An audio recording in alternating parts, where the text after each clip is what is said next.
নমস্কার বন্ধুদের, কেডি রকমারিতে সবাইকে স্বাগত। আজ বিকেলে স্ন্যাক্সের রেসিপি নিয়ে চলে এসেছি। আজ বানাবো ডিমের চপ, আর সেটা খুবই লোভনীয়, আর সেটা একদম দোকানের মতো টেস্ট হবে।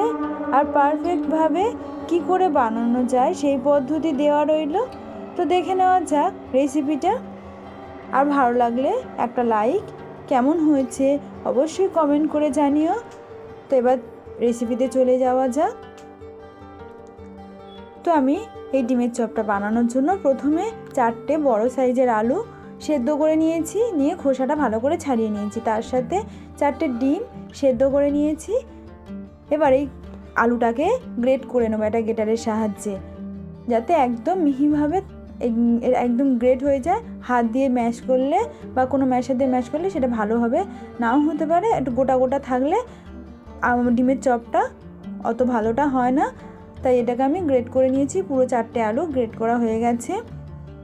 এবার ডিমগুলোকে একটা সুতোর সাহায্যে কেটে নেব, তাতে ভালোভাবে সমানভাবে ডিমগুলো কেটে যাবে।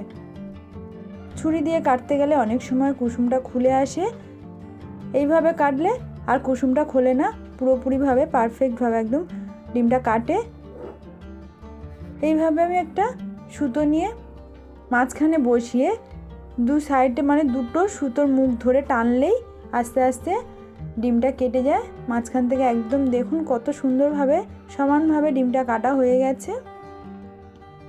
তো আমি আবারও দেখিয়ে দিচ্ছি আরেকটা কিভাবে করতে হবে। সুতোটা নিচে নিয়ে ওপর দিয়ে ডিমটা বসিয়ে তার ওপরে সুতো দুটোর মুখটা ধরে টানলে, চেপে ধরে টানলে আস্তে আস্তে ডিমটা সুন্দরভাবে কেটে যাবে। তো দেখুন একদম কেটে গেছে সমানভাবে। এইভাবে আমি 4টে ডিম মাঝখান থেকে কেটে নেব। তো আমার কাটা হয়ে গেছে। এবার আমি আলুর পুরটা তৈরি করব, তার আগে একটা মশলা বানিয়ে নেব এখানে। তো আমি মশলাগুলো গোটা মশলা নিয়ে নিয়েছি এখানে, আর সেগুলো আমি ভেজে নেব, একটু হালকা আঁচে ভেজে নেব শুকনো কড়াইতে। তো এখানে গোটা ধনে আছে, গোটা জিরে আছে, শুকনো লঙ্কা আছে, আর আছে দারচিনি, গোলমরিচ, এলাচ, এগুলো সব একটু হালকা কড়াইতে আমি ভেজে নিয়েছি। তারপর ওটাকে মশলা তৈরি করে নেব। আর এর মধ্যে এবার আমি পুরটা তৈরি করার জন্য প্রথমে সরষের তেল নিয়ে নিয়েছি, আর সেটা গরম হয়ে গেলে ওর মধ্যে আমি পেঁয়াজ কুচিগুলো দিয়ে দেব। আর আমি এখানে দুটো পেঁয়াজ একদম কুচি কুচি করে কেটে নিয়েছি। তো পেঁয়াজটা দেওয়ার পরে এখানে আমি আদাটাকে কুচি কুচি করে নিয়েছি, সেইটাকে দিয়ে দিলাম। বাটা নয়, একদম মিহি করে কেটে নিতে হবে। তারপরে একটু নেড়ে চেড়ে একটু 5 মিনিট ধরে নেড়ে চেড়ে এটাকে কষিয়ে নিতে লাগবে। নেওয়ার পরে স্বাদ অনুযায়ী লবণ দিয়ে নিতে লাগবে। আর লবণটা যতটা পরিমাণ আলু সেই স্বাদ অনুযায়ী লবণটা দিতে লাগবে। দিয়ে আবার একটু নেড়ে চেড়ে এটাকে কষিয়ে নেব। তো এইভাবে কষানো হয়ে গেলে আরও 2-3 মিনিট কষিয়ে নেওয়ার পরে আলুটা দিয়ে দেব। গ্রেট করা আলুটা এখানে দিয়ে দিচ্ছি কড়াইয়ের মধ্যে। দিয়ে এবার একটু নেড়ে চেড়ে এই আলুটাকে আর ওই পেঁয়াজ আদা রসুনের সাথে ভালো করে মিশিয়ে নেব। এইভাবে একটু কষাতে লাগবে, নেড়ে চেড়ে একটু কষিয়ে নিতে লাগবে। এবার কষানো হয়ে গেলে এখানে আমি পরিমাণ মতো হলুদ দিয়ে দিলাম। 1/2 টেবিল চামচের মতন হলুদ দিয়েছি। 1/2 টেবিল চামচের মতো জিরের গুঁড়ো দিয়ে দিয়েছি। আর দিয়ে দেব ধনের গুঁড়ো 1/2 টেবিল চামচ, গোলমরিচের গুঁড়ো খুবই সামান্য দিয়েছি। আর দিয়ে দেবো চাট মশলা, এটাও 1/2 টেবিল চামচের মতো দিয়েছি। দেওয়ার পরে সব কিছু, আর ওখানে একটুখানি আমি কাশ্মীরি লঙ্কার গুঁড়ো দিয়ে দিয়েছি। দেওয়ার পরে সব কিছু ভালো করে একটু নেড়ে চেড়ে একদম কষিয়ে নিতে লাগবে, খুব ভালো করে কষিয়ে নিতে লাগবে। নেওয়ার পরে যখন এরকমই কালার চলে আসবে, 5 মিনিট কষানোর পরে সব মাখানো হয়ে গেছে। এবার এর মধ্যে যে ভাজা মশলাটা তৈরি করেছিলাম, সেই ভাজা মশলাটা আমি 1.5 চামচের মতো এখানে দিয়ে দিচ্ছি, টেবিল চামচের 1.5 চামচ। এটা দিলে এই যে পুরটা, আলুর পুরটা খুবই স্বাদ হয়, খুবই স্বাদ হয়। তার জন্য এই আলুর পুরে এই ভাজা মশলাটা দিতেই লাগবে, তাহলে ডিমের চপের টেস্টটা আরও ভালো হয়ে যাবে। তো এটাকে ভালো করে আরও 5 মিনিট ধরে আমি কষিয়ে নেব।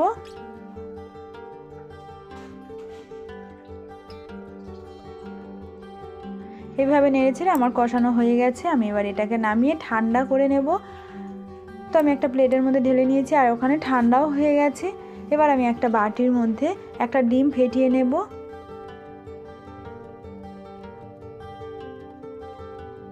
এবার সামান্য লবণ দিয়ে তারপরে ফেটাবো। আপনারা চাইলে ময়দা দিয়েও একটা বা কর্নফ্লাওয়ার দিয়েও একটা ব্যাটার তৈরি করতে পারেন। কোট করার জন্য এটা তৈরি করছি। আর এখানে নিয়েছি আমি ব্রেড ক্রাম্ব। এবার যে ডিমগুলো আমি কেটে রেখেছিলাম সেগুলোর ওপরে আমি গোলমরিচের গুঁড়ো একটু ছড়িয়ে দিচ্ছি।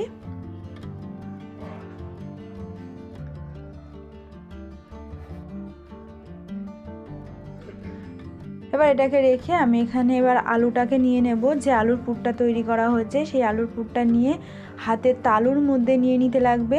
এই জন্য এটাকে ঠান্ডা করে নিতে লাগবে। এবার ভালো করে হাতের তালুর মধ্যে ছড়িয়ে এর মধ্যে একটা ডিমটাকে উপর করে দিতে হবে, কুসুমটা নিচে দিয়ে নিতে লাগবে। দিয়ে তারপরে সাইড দিয়ে আলুগুলোকে মুড়ে মুড়ে একদম পুরো ঢেকে নিতে লাগবে। এবার এই আলু দিয়েই মানে পুরোটা ঢেকে একটা শেপ তৈরি করে নিতে হবে, যেটা আলু চপের মতনই শেপ দিতে পারেন, আপনারা যেমন খুশি শেপ দিতে পারেন। এটা ডিমের মতোও দিতে পারেন, তবে পুরো আলুটা দিয়ে ডিমটাকে ঢেকে দিতে লাগবে। আর তার আগে এটা করার আগে একটু হাতে তেল মেখে নিলে তাহলে আর হাতে আলুটা লাগবে না। তো আমি আরও একটা দেখিয়ে দিচ্ছি। এরকমই একটু আলুর পুর নিয়ে হাতের তালুর মধ্যে ভালো করে চ্যাপটা করে নিতে লাগবে। নিয়ে তার মধ্যে একটা ডিম কুসুমটা নিচের দিকে রাখতে লাগবে। এরকম একটা ডিম দিয়ে তারপরে আলুর পুরটা দিয়ে পুরো কভার মানে করে নিতে লাগবে, মুড়ে দিতে লাগবে। ডিমটা ভেতরে থাকবে, আলুর পুরটা ওপর দিয়ে পুরো ঢাকা থাকবে। এইভাবে একটা যে কোনো শেপ দিয়ে নিতে লাগবে, যেমন খুশি তেমনই শেপ দিতে পারেন। তো দেখুন এইভাবে একটা শেপ দিয়ে নিতে লাগবে।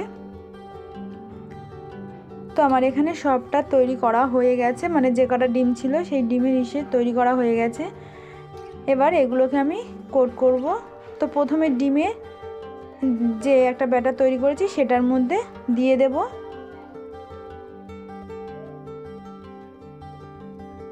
দিয়ে ভালো করে নেড়ে চেড়ে সারা গায়ে মানে ওটাকে লাগিয়ে নিতে লাগবে। এবার ওই ব্রেড ক্রামের ওপর কোটিং করে নিতে লাগবে। তো আমি এখানে দুটো কোটিং করব। তার জন্য আবার ওই ডিমের ব্যাটারের মধ্যে দিয়ে আবার ভালো করে চারিদিকে ডিমের ব্যাটারটা লাগিয়ে নিতে লাগবে। নিয়ে আবার এই ব্রেড ক্রামের ওপর কোটিং করে নিতে লাগবে ভালো করে ঘুরিয়ে ঘুরিয়ে।